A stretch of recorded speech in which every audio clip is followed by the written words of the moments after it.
Hi, my name is Brendan Mason, and I'm talking about the future of the field. First, I want to talk about how the future of Black studies was paved. The main idea was freeing from the Eurocentricity.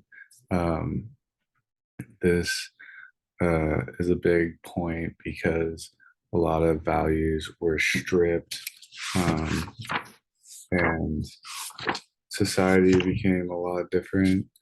I want to take a line from the book. African people have met Europe in many spheres and over the past 500 years have experienced an inordinate amount of most aggressive human greed and brutality.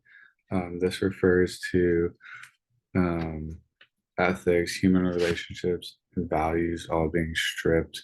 Um, they want to reestablish culture and norms of human relations, explore and ideally branch off from this way of thinking, um, and just to add a new perspective that wasn't um, just drilled into their head.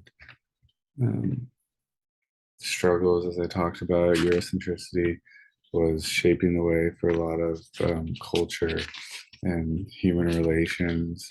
Um,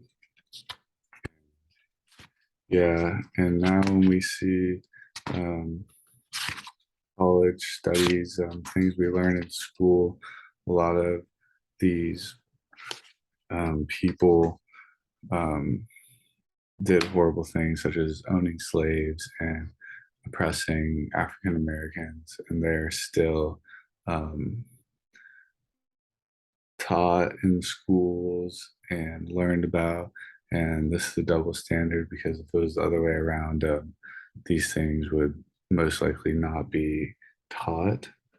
Um, and yeah, oppression is the key in this, and trying to dive away from that and take back culture and human relations and whatnot.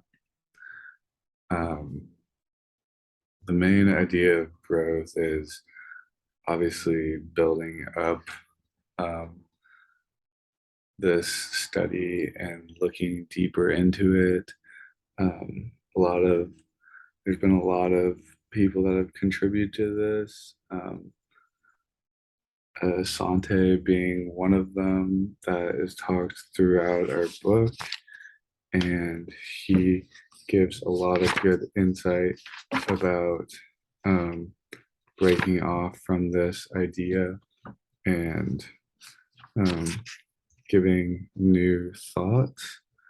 Um, he is a big influence for this study, and um,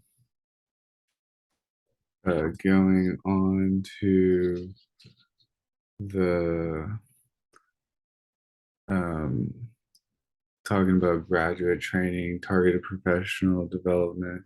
This is just giving um, a greater chance and more equality to all. Um, when we look at um, where this is going, it's definitely going in the right direction. Um, Asante's 1988 construct Afrocentury and Stewart's jazz model of Africana studies are discussed as examples of alternative theories of systematic knowledge production consistent with the visions of Africana studies that um,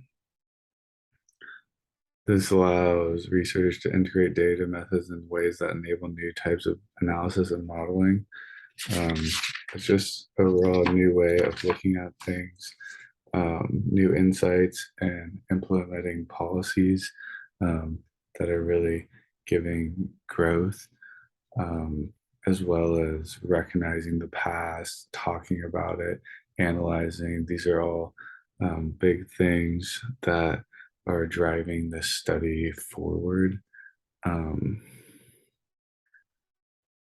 and yeah, um, This study offers critical thinking skills, um, new research, um, and uh, a significant amount of schools are participating.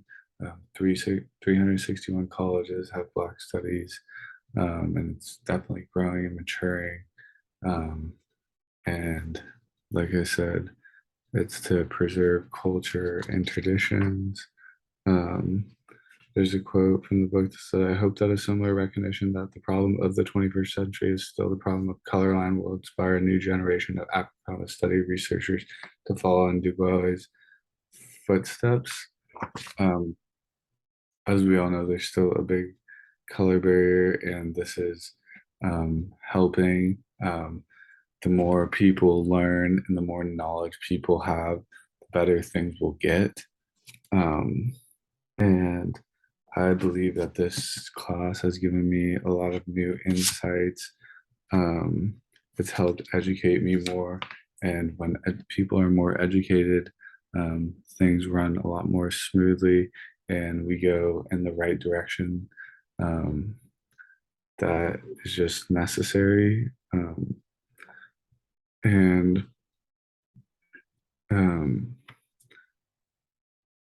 Black Studies has been growing, and it is important to not only educate others of all colors, but to preserve the past and the culture that has been stripped from many, many people.